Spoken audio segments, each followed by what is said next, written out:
Hello everybody, welcome back. I'm the Strategy Professor, and I'm going to be talking about a new Yawgmoth deck for you here today, one that you probably haven't seen before. This is going to be white-black Yawgmoth. So if you enjoy the content, please be sure to like and subscribe. It really helps out a ton on the channel. Come by, check me out on stream right now, starting around midnight until 3 a.m. Eastern Standard Time. We might be starting a little bit earlier, maybe around 9 o'clock or so p.m. Eastern Standard Time, playing Magic. We are currently just streaming League of Legends. I am coming up with some Magic content. I'm actively practicing a lot, so I do want to play some Magic on stream. I'm just trying to familiarize myself with a lot of the matchups and, narrow down a deck that I want to play. But anyways, yeah, check that out, and then stay tuned for more Magic content on the channel as well. We also cover Total War Warhammer in addition to League of Legends and Magic if you want to check those out. Okay, let's go ahead and get in here. So first of all, why would you want to play Orzov Yawgmoth over Golgari Yawgmoth? So why the white-black instead of green-black? And I've had a lot of experience with the green-black one. I've probably, practiced a couple hundred matches against a bunch of different things. And I did a whole video on it, so be sure to check that out if you're interested. There is one extra tweak to it that I did find very successful, and that was basically trading out the Gris and then splashing white for Rally the Ancestors. I talked about that a lot on stream. I might do a separate video about it, but it just gives you a lot more staying power in a lot of matchups. However, against Jund, it was almost impossible. Like, any deck that can disrupt you and sort of rip your hand apart and just make sure that you don't have a lot of creatures on the board, it's really, really hard to play those games because you have to have a board established in order to really do anything with Yawgmoth. Like, if you just set down a Yawgmoth and you don't have a board, then he's not really going to do a lot for you. And Jund just has such a fast clock with the Tarmogoyfs and Urza's Saga. Urza's Saga is just OP. We'll talk about that in a second. But basically, I think you need to run 4 of those in pretty much any deck you possibly can. You need to be running Urza's Saga. I think it's by far the most powerful card in the format. I don't think Ragavan's even close in all of my playtesting. There are answers to Ragavan. It's extremely difficult to deal with Urza's Saga. There are some, sideboard cards and some sideboard options, but as far as, main deck, it's really, really hard to deal with that card. So, anyways, I was just getting blasted by Jund or just any deck that was disruptive with that. So then that got me thinking, okay, are there ways that I could play, more valuable creatures? Because a big part of the green deck is you run so much ramp. Some people run 12 pieces of ramp. They'll run 4 birds and then 4 hierarchs and 4 wall of roots.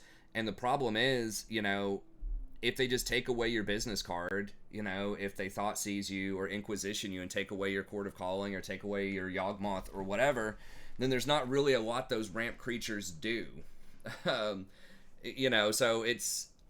The ramp is nice if you're able to, go undisrupted and, play your Yawgmoth on turn 4. And it does have double duty because if the Yawgmoth comes down and you have a bunch of creatures down, then you're going to be able to draw cards and get some value out of it. So, I understand it, but the problem was, it was just you were so focused on Yawgmoth, and if they had any way of shutting down the Yawgmoth, either by discarding or killing it, with a heat, Unholy Heat or whatever, or Pithing Needling it. A lot of people, aren't running those main deck, but it's basically if they shut down the Yawgmoth, you're in really big trouble. Or if they keep creatures off your board.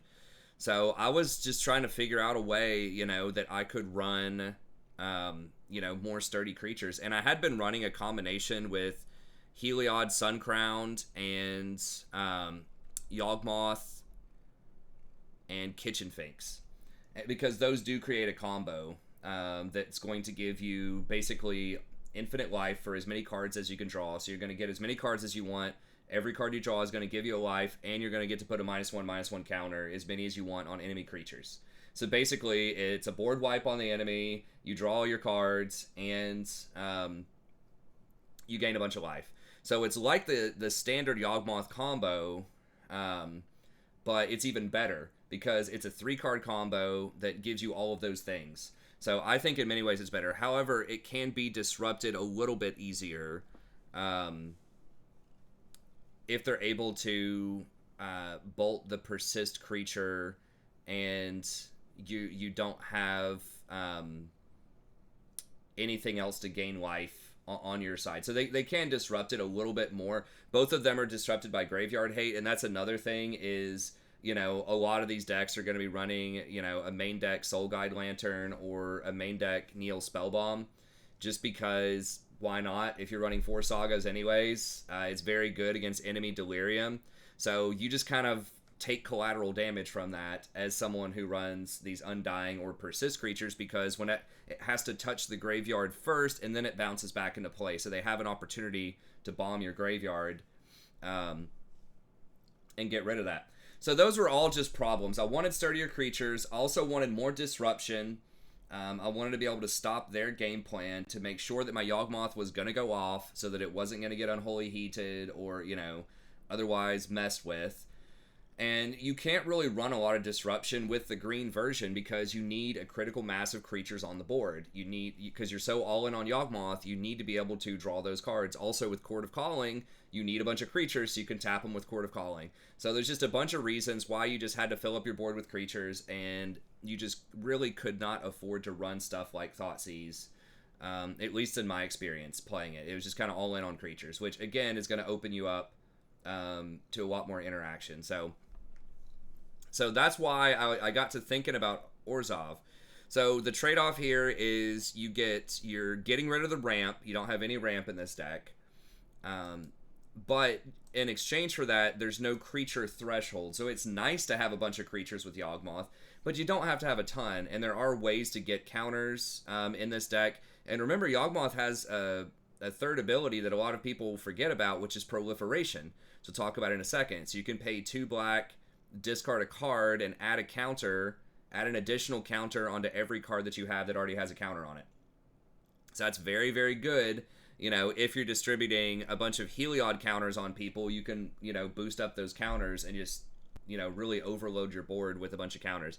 So that's a really, really powerful ability that just doesn't get used a lot in the green-black. Usually if it does get used, it's only if you put -1/-1 counters on the enemy and then you proliferate it to put additional counters on them, or if you add extra counters to Grist. So there are some corner cases, but it's definitely a lot more useful in this deck where you have more things that are going to be giving you counters. So that is pretty nice. So you have the combo, you still have the ability to draw some cards with tokens if you need to, and you have the proliferate. You have better creatures on average too. You're not having to run stuff you know, like Bird of Paradise and Hierarchs and Innkeepers and things like that that are just kind of dirtily ramp creatures. But when you don't have anything to ramp into because your hand's been ripped up or they countered your main spell or whatever, then they just sit there and don't really do anything. So you get much higher, more durable creatures that can actually establish a better board presence as well. You're able to run Urza, so because it's 2 colors and because you're not as reliant on running that critical mass of creatures, then you can actually run Urza yourself, which has a lot of really good interactions with this deck. Because you're white, that means you get access to Portable Hole, which we'll talk about in a second, which is very good for those Urza on Urza battles because it's a cheap artifact you can put in play that also gives you really good utility, and it has a white pip on it, so it's more likely that you're going to be able to activate Heliod and start going to work with him. And I decided, I'll talk about a couple of other options as well, but I decided to go for a Karn. I think that running some Planeswalkers in here is probably a good idea, just because you have such a strong board presence with a lot of these creatures, and it just gives you that extra little bit of diversity. So if they're blowing up your graveyard, or, you know, they're Pithing Needling your Yawgmoth or whatever, you have a little bit more game to potentially deal with that. So I decided to just go for Karn most of the time, and we'll talk about the options here in a second. But he's just a good, just standalone, very strong utility Planeswalker. He has a bunch of stuff in his toolkit that can deal with a ton of different situations. So I really like Karn just because he's so diverse, and he's just almost always going to be relevant. You can find something that's going to be useful. As long as you're not getting overrun on the board, which, again, shouldn't be happening that much with how much disruption you have and just how much staying power a lot of your creatures have, you're probably going to be able to protect him. So I think Karn is a really good option, although there isn't a Johnny that I think could fit really well in this deck, and you don't see him in a lot of competitive decks as Johnny's Steadfast, but we'll talk about how I think he could actually interact really well also. And then you still have that 3-card Yawg combo, so you're not really sacrificing the combo. You're sacrificing some of the consistency of the combo just because you don't have the tutors. You can get the tutors. I've tried a version of that where you can splash and grab Eldamri's Call, which is still pretty good. And there's a black tutor. I forgot what it's called, but it's like 1 black and 1 colorless. Suspend 2. Go get any card in your deck. Which, that card is a lot better. Profane Tutor, I think is what it's called. I was trying that out in one of my Reanimator decks, and I actually liked it quite a bit because most of the time when you tutor anyways, you know, in early turns, you can't cast the card that you want to get because you don't have any mana left a lot of times. So you're waiting a turn anyways, and you just have to wait 1 additional turn.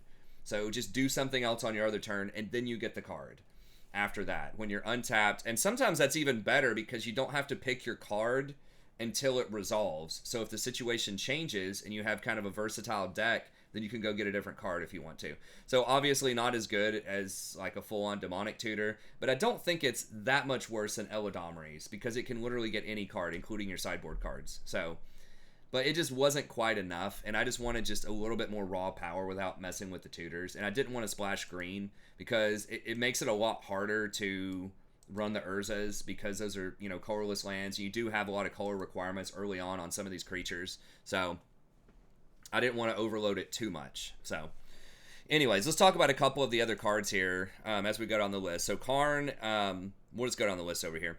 You know, Karn's the main one. Everyone's probably familiar with this guy. Comes down. Now, something that's very notable is activated abilities of artifacts your opponents control cannot be activated. So this is just going to have some really good collateral capabilities, right? So it's going to do a lot versus Hammer Time if you survive long enough to get this down and they haven't already attached hammers to everything. It's going to disrupt them quite a bit. It's also going to stop them from spellbombing you, which is going to protect your combo if you do end up getting the combo. It's going to stop them from recycling baubles with Lurrus, and just a bunch of, you know, just anything that's going to tap their artifacts and try to do something with it. It's going to be good. Now, it does not stop, obviously doesn't stop Urza, but it can stop people from attaching Shadow Spear, which can be a really big deal. So he does have some like nice utility just on his passive there in some matchups. And then, of course, the -2 is why you're really picking him. And the suite of cards that, you know, I've been kind of looking at, and, you know, there could be other options, obviously, that people could run. Do I not have that? Sorry, I thought I had that listed here. Planeswalkers, other options. Okay, let me just pull it up over here. There we go, sideboard. So the cards that I think are good, obviously you want a liquid metal coating. This is basically just so that you can blow up their lands every turn. If you're just in a really grindy matchup and you think you're going to be able to keep Karn on the board, this is a little bit slower because you go get it on one turn and then you have to wait until the next turn to activate Karn. But basically you turn a land into an artifact and then Karn will turn it into a creature and it'll be a 0/0. So basically it's just every turn destroy a land. So it's pretty slow, but it can work. Now you can also activate it on the first turn to make it to where something can't get activated.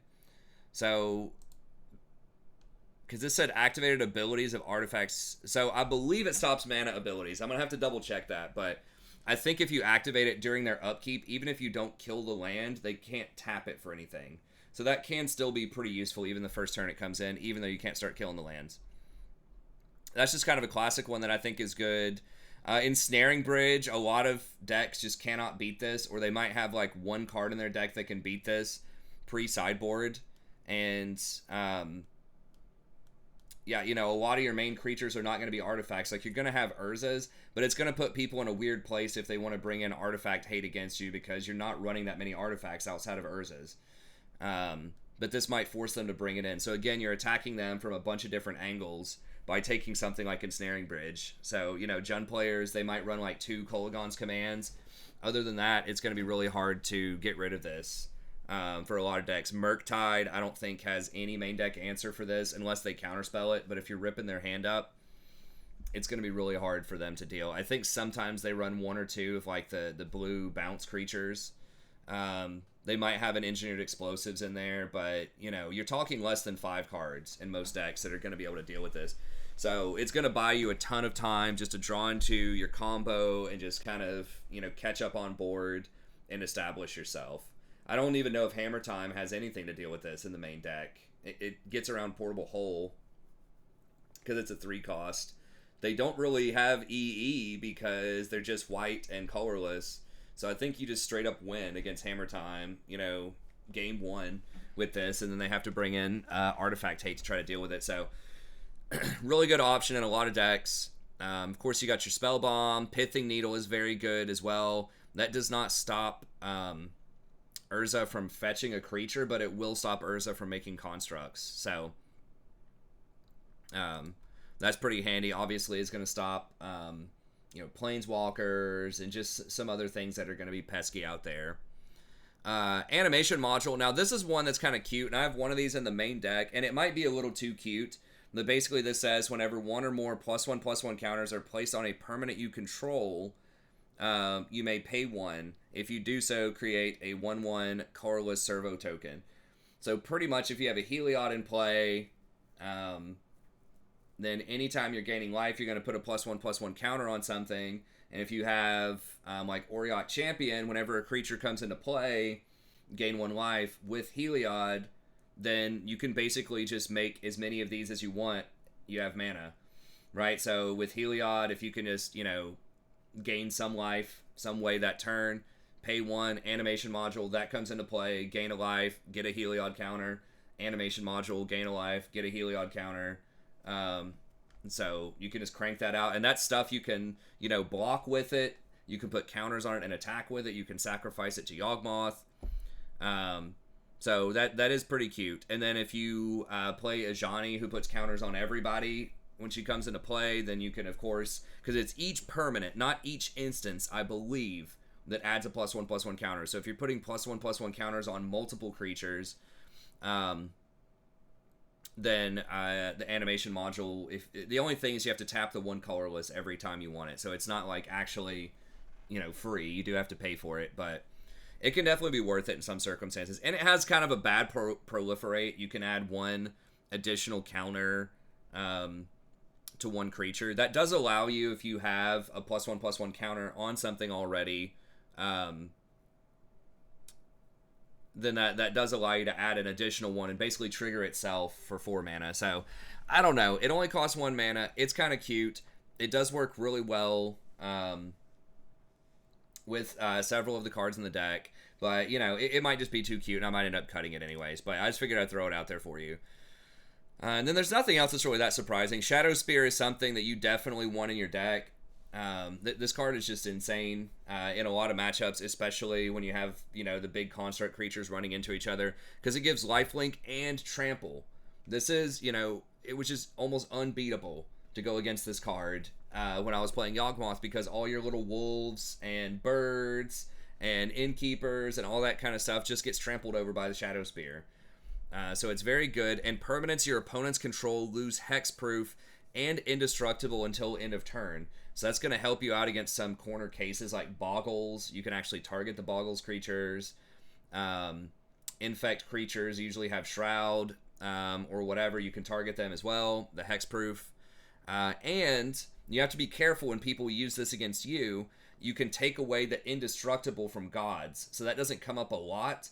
But if they do have this, be very careful. If your Heliod is active, be careful blocking, because they can pay the 1 and make it to where they can kill Heliod. So that doesn't come up a ton, but it is helpful. And it's really just the trample and the lifelink and the +1/+1 that's a very big deal. There's another card like this called Basilisk Collar, which is, 1 colorless and 2, and then a creature gets lifelink and death touch until end of turn. But this one is just so much better, I think, because it's the +1/+1 and really the trample that's going to make the big difference in a lot of these fights. So, fantastic card. I have one as well with Karn, just because, you might as well have another one. Walking Ballista. So this is obviously kind of an older school combo with Heliod. I don't have one in the main just because it's kind of weak to draw on its own. But I think, if you're running 4 Karns, why not just throw one of these in the sideboard? If you see the situation, you can go infinite with the damage. So sometimes that does come up. But you basically have to, play him as a 2/2 and then give him lifelink with Heliod, which is pretty much going to take 6 mana to do that, and then you can kill him. So it can be kind of mana intensive. You can proliferate as well to get him there if he comes in with like 1 counter, but then you're still paying 2 mana to proliferate with Yawgmoth, which is the same as just paying 2 more to play him. So it's very mana intensive. So situational, but if the game's going long, then it could be a good option. That's pretty much it. Chalice of the Void is another one that can be pretty good. Now, getting it later in the game is obviously not going to be as impactful, right? So if you're, playing it on turn 4, turn 5 off of Karn, but there are some decks that, just playing it for 0 is a really big deal. So against any of those things that are trying to cheat stuff into play, so like your Living Ends, your Rhinos, and things like that, it's going to be quite good. And sometimes just later on in the game, just being able to play it for 1 can shut down a bunch of decks. So maybe they're running like Fragmentize or something like that out of the sideboard, and you're trying to protect, your Urza or something else. Then you can just run the Chalice on 1, and that can potentially be pretty good. So it's just kind of a one-of, could be good. Other picks in here that we have that I can go through: Orzov Champion. Protection from red and black, so really good against red, black, or Jund, or whatever. Excellent blocker, and that's what most creature decks are right now. They're just something with red, black, whether it's, like I said, Jund, red, black proper, Death's Shadow. There's just a ton of decks that are, going with the Lurrus, Monkey, Dragon's Rage Channeler package. And even Murktide, is going to have, it's got blue, but all of its removal is going to be red. So very, very pesky creature. And then whenever another creature comes into play, you gain a life. And obviously very good against burn as well. So I would say probably like 5 or 6 of the top 10 decks, this is going to be a really good card. And even against control decks, like, obviously it's not fantastic, but it does kind of have that combo potential there. Whenever another creature comes into play, you gain a life, which is going to give you a Heliod trigger, which works with Animation Module and works if you have just Heliod plus Kitchenfinks or something like that. You can just start putting counters on different stuff every time you recycle Kitchenfinks. By the way, Kitchenfinks can't die if Heliod's in play, pretty much, unless they have something special. You can just block with him, like, all the time, because he's just going to keep getting resurrected. Which, again, is going to be really, really good against a lot of these kinds of decks that are just trying to fill up the board or trying to burn you out. Then Heliod, we talked about him again. Now, he's even better in this deck than in the other decks where I was trying to just splash him into the green-black version just for an additional combo. Because now you can actually turn him on. Because you do have a lot of white pips in the deck that you can play. Remember, Portable Hold counts as well, and then Orzov Champion is 2. So all you have to do is get to 5, and then he's a 5/5 indestructible. Watch out for Shadow Spear. But other than that, he's tough to deal with. They can Prismatic Ending him. They can Solitude him. So there definitely are some answers to him, but he does get around, all the red spells, so very good against red, all the black spells for the most part. So really good in those matchups. And then he has the, when you gain a life, the +1/+1 counter. And the lifelink is just sometimes, very relevant. You just have those big creatures. Give them lifelink and just go. It's very good for racing, very good for trading. Then we have Kitchenfinks. So everyone's probably familiar with this. Just really good life gain. Great blocker. Has some good synergies with Orzov Champion and Heliod.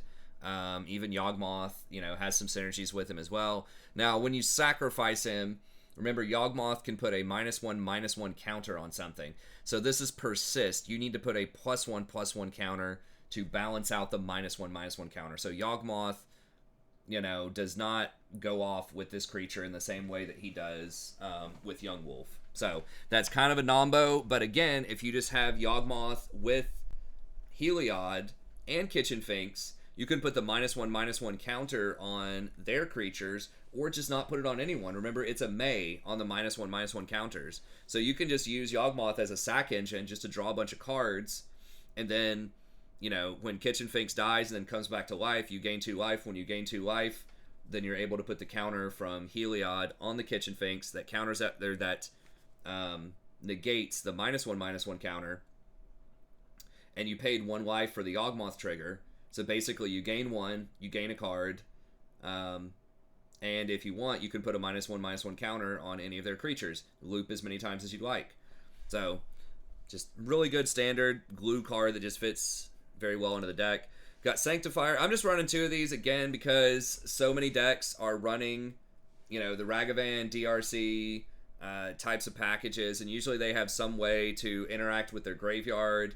A big thing is it shuts off heat. If you do this a lot of times, it's really hard for them to get to Delirium. So it's going to stop their Dragon's Rage channelers from being able to fly over you, and it's going to make their Unholy Heats just do 2 damage instead of 6, which means it's going to be able to protect your Yawgmoth, among other things, a lot better. Protect your Yawgmoth, protect your Karn, stuff like that. So she's just a really good creature, and she's just tough to kill. Blue and black, and a lot of people are going to run a Pyrite Spellbomb to try to deal with specifically her in a lot of instances, and to a lesser extent Orzov Champion, but if you just put a +1/+1 counter on her, they're pretty much never going to kill her. So really good, just sort of pre-board. You could sideboard, or you could switch that out with something else if you want, but I think it just fits really well with the overall theme of the deck because you're not using your graveyard at all, with the exception of Kitchenfinks, but this is a white and green creature, so it's not going to get exiled by the Sanctifier.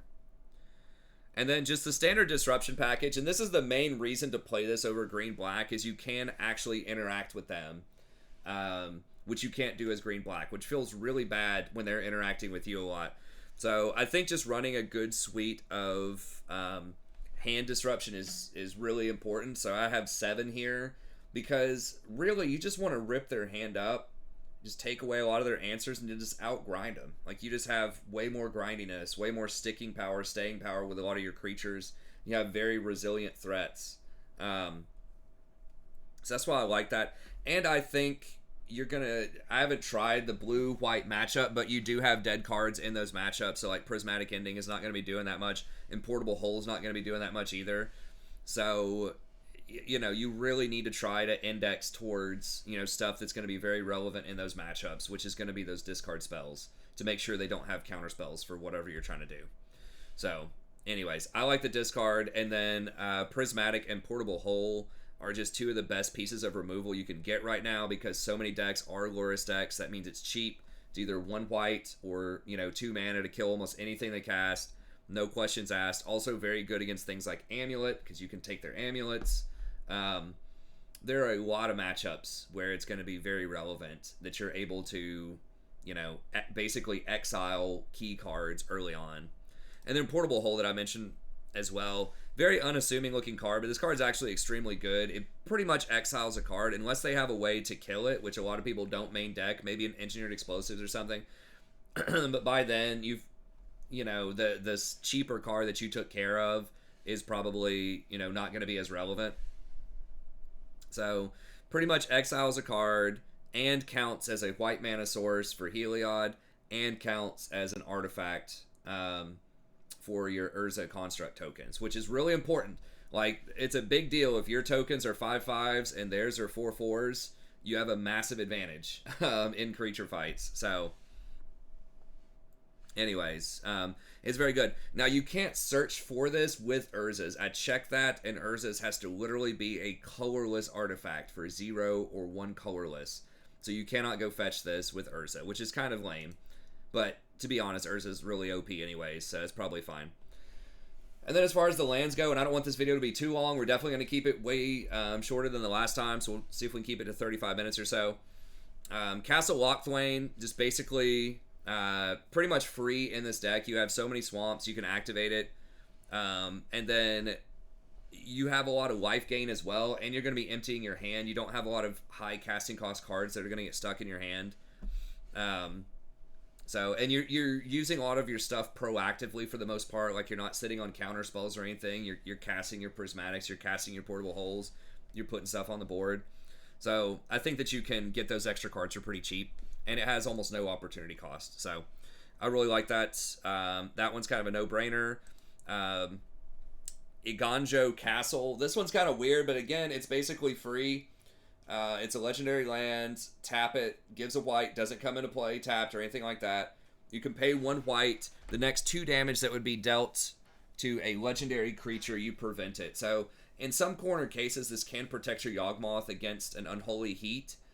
If you can just put like 1+1/+1 counter on your Yawgmoth, then this will protect it from Unholy Heat. It can protect Heliod from some things as well, and it's just a creature, so it doesn't protect Planeswalkers, but again, super corner cases, but it could be relevant, and you're not really paying much of a price for it. It's basically free if you just run one of them. And then Shinzos Death Storehouse, very similar, basically free, doesn't have really any drawbacks to it. And then target legendary creature gains fear until the end of turn, which means it can only be blocked by black creatures or artifact creatures. So, again, very corner case things, but sometimes you just need to be able to, just run through those Jund creatures and just go for the kill. And you can do that, with one of your big constructs or something like that. So, again, super, super corner cases, but can be helpful. And then I think that's about it for the utility. Then Urza Saga, of course, just insanely powerful card when this comes in. If you haven't, I'm sure a lot of people have played or played against this, but like the bare minimum situation when you play this card is you're going to end up with 2/3/3s and a Shadow Spear most of the time for one card. Like, yes, it does lock up your mana for a few turns, but in my experience, it's almost always the best thing to do with your mana as soon as this hits the board. And that's what I think makes this card really unhealthy in the format, is that it's just always the best thing to do. It was just like, what was that? The green blue creature. I can't remember what the name it was, but the thing that was terrorizing, Modern for so long, it was just always the best thing to do was to, play that card and then escape it. I think it's a very similar thing. It's just an unhealthy play pattern where if you have this is always the option you should play. It's almost always in every deck, and it just does too much. This thing is way too good. It's like, yeah, people can get some counters to it, but it's really difficult to interact with this thing because a lot of stuff that kills enchantments or like kills low casting cost stuff, will specifically say cannot target lands. There are some things that can target lands, like Fragmentize is a good one that's really cheap. Wear Tear. There are some things that are good, but there's just so many things that are wrong with this card. The fact that you can basically use the number 2 twice by putting the third one on the stack. The fact that it's an enchantment land as well is extremely good for Delirium, which is why like almost every Jund or Red-Black or anyone that's going to be running, in Unholy Heats and Dragon Rage, that's why they're that's a huge thing because it counts as both of those. So there's just a lot of really goofy stuff about this card. But anyways, you can't beat them, join them. So I think you should definitely join up with Urza Saga in pretty much any deck that you can. Now, the last thing that I'll talk about here, and then we'll call it a day, is some of the other Planeswalker options that you could do that I thought kind of made sense in this deck other than Karn. You've got Ajani, Caller of the Pride. It's 3 converted mana cost. I don't have the picture pulled up over here. But comes in with 4 loyalty, +1, put a +1/+1 counter on target creature. Again, good combo with animation module, among other things. -3, target creature gains flying and double strike. Really good with big tokens, so you can just kill them on the spot. And then -8, just make a ton of 2/2 cats. You're probably not going to get to that in most games. So this is a 3 CMC, so I think it is pretty good just for the sake of like the flying and double strike. When you have, big creatures that have a lot of counters on them, can end the game very quickly, especially when it has lifelink. It's really hard to race that. Ajani Steadfast. Now, this is the one that I think is most likely that you would want to run in this deck, especially if you want to keep the animation module. +1, 1 creature gains +1/+1, first strike, vigilance, and lifelink. So that's obviously going to be, really good for turning the tide, in those construct versus construct battles. So it's a pretty good little +1/+1. -2, each creature and each other planeswalker that you have gets an extra +1/+1 counter. That is massive with animation module. If you have like 3 other creatures, you do that, you can pay 3, and then you get to, put 3, little servos into play. And when those come into play, if you have Heliod, that's going to be 3 instances of life gain from Orzov Champion. Then you can, pay more. So it just has a lot of options there. And the fact that early on, you can actually, you know, potentially ultimate this, because you put your +1 on it, it's going to take you to 5, and then you can proliferate with Yawgmoth to try to bump it up to 7, or you can proliferate basically with the animation module, which is a bit harder. It costs 3 mana, and you can only do it like once per turn. But anyways, you can bump that thing up to 7 if you want to, and then that basically reduces all damage to you or to planeswalkers to 1 per instance. So they basically have to kill you just little pinpricks if they want to kill you. So that can be pretty handy. So again, he doesn't put a creature on the board. He doesn't protect himself, but you know, he can buff up all of your creatures if you want. I just decided to go with Karn just because he has a lot more utility. And then you've got Kaya, 3 CMC. She's a new one. Has 3 loyalty. So her +1 is exile 2 cards from a graveyard, gain 2 life. It can be useful in some situations. And her -1 is exile a non-land card with mana cost 1 or less. So it's not even 2 or less, it's 1 or less. So there are some like uses for that, but you're already running a lot of prismatic endings. You're running 3 prismatics and 4 portable holes. So you probably got that covered. So anyway, she's okay, but it wasn't that great. Then you have the classic Liliana of the Veil. Just a good 3 CMC, good bargain. You know, just get them to sacrifice any pesky creatures they have remaining, or, you know, make them discard cards. But there's just no particularly good synergies with her in the deck. But she's fine. It's not that bad. The double black can maybe be a little annoying in some circumstances to get to.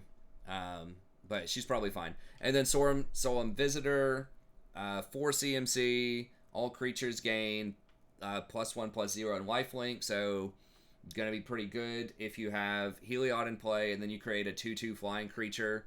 So, good, but a little underwhelming compared to some other Planeswalker options out there. And then other things, and we'll definitely keep it under 40 minutes, other things I was thinking about that you could try out, let me know what you think.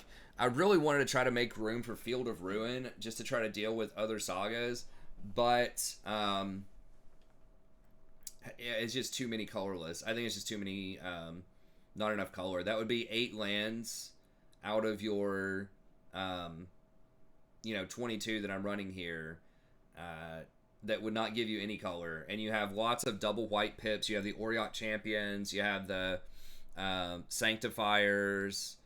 And then, of course, you've got the Yawgmoth is double black. So it's good, but I think you probably have to choose between Urza and Field. I'm not really sure why, like Hammer Time or something. I guess they're just using their mana more, and they're just not even messing around with that. But I feel like more decks should be using this. Like Blue-White Control is like, I don't see a lot of lists running this.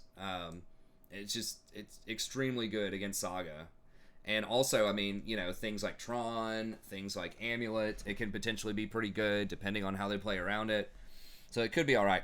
Hall of Heliod's Generosity. I might put this one back in there since I got rid of the Field of Ruins, but it only taps for a colorless, so that is kind of annoying.